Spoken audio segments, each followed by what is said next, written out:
Dear Florida, how are you? I was just wondering how these past few hundred years have been treating you. Must have been pretty jarring. All these strange people showing up and tearing down everything you spent so long building up.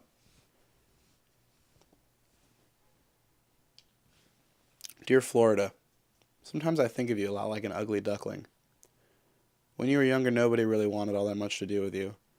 But now people come out of the woodwork every year trying to get close to you for all the wrong reasons. I never liked people like that. I always thought you were special. Even aside from theme parks and beachside property and air conditioning.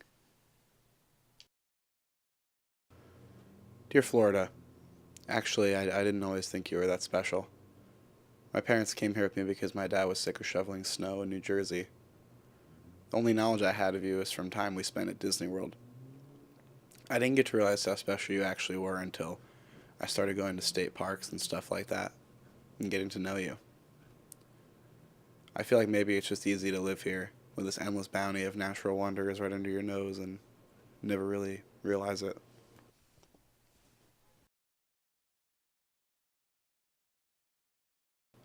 Dear Florida, I decided that I should make a pilgrimage. I'm heading south, down to the Everglades, the biggest chunk of wilderness you've got left. The last vestige of the old Florida, the only one people haven't been able to tear down. I feel like I should have done it a long time ago, probably.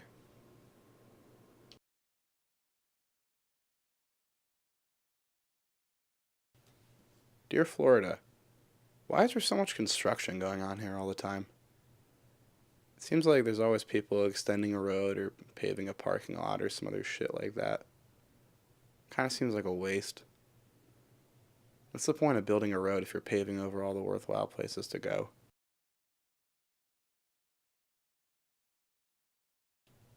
Dear Florida, sometimes when I drive on your roads, I look off into the forest I'm driving through, and I think about what it would be like if you weren't all cut up by roads and cities and other stuff that people put here. I always wish that I could see an old Florida, a Florida before people. I'm hoping that that's the kind of thing I'll get to see where I'm going.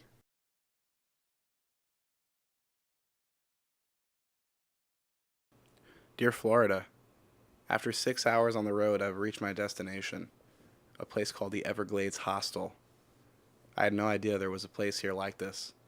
It's bursting with life and people from all over. The backyard is dense with trees, and there's even a naturally fed waterfall. It feels completely insulated from the town it's in, which, as far as I can tell, is made up completely of one long road, dotted with gas stations and chain restaurants. Dear Florida, people from all over the world came here to see you. My new friend Elizabeth taught me about something called Allemansrecht. She's from Sweden.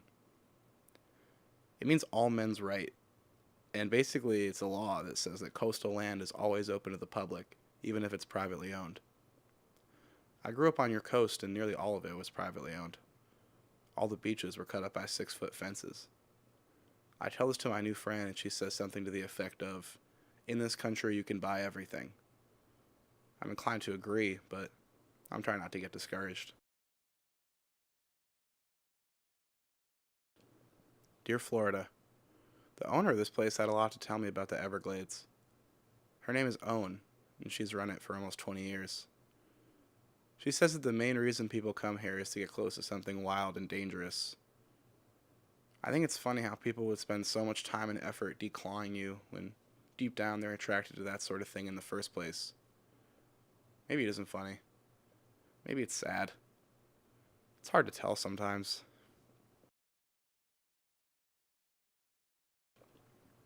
Dear Florida, I feel really guilty about what happened to you. I can't help but think that I'm part of the problem. I'm no different from any of the other people that colonized you, no matter what I say in this stupid movie. I'm the same as all the other people who tore down your identity and built a more comfortable one. I'm just another invader.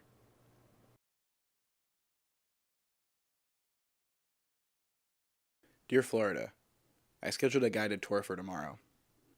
Part of me thinks that going out alone would be kind of romantic, but The other part of me is pretty afraid that you would kill me, so I decided a tour would be the way to go.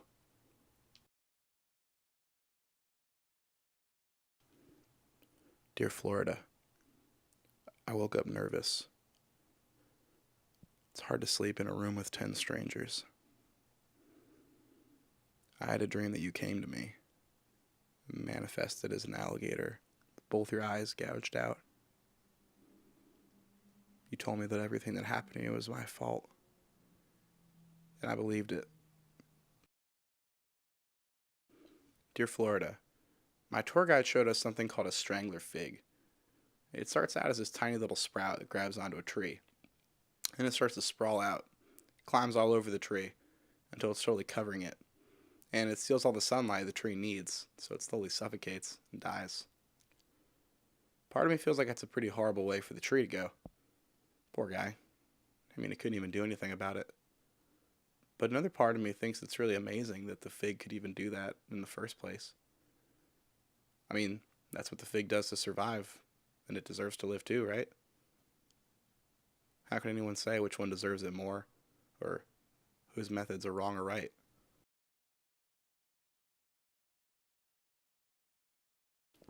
Dear Florida, it seems like every other plant and animal our tour guide introduces us to is an invasive species of some kind.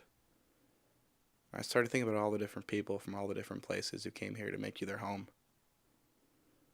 At what point does an invader start to belong? I think it's noble of you to be home to so many things and people that don't really belong anywhere else. And thinking about it made me feel better. Made me feel a lot better about the whole thing. I stopped thinking of all the people who moved here for the wrong reasons as invaders. I started thinking of them as just another species that wound up here and made an unlikely home. Maybe the fact that you could be so impossibly dangerous and inhospitable and still make a home for all these strangers is just another thing that makes you special. Or maybe I'm just trying to justify the way things are to make myself feel better. I don't know. I wish I knew what you had to say.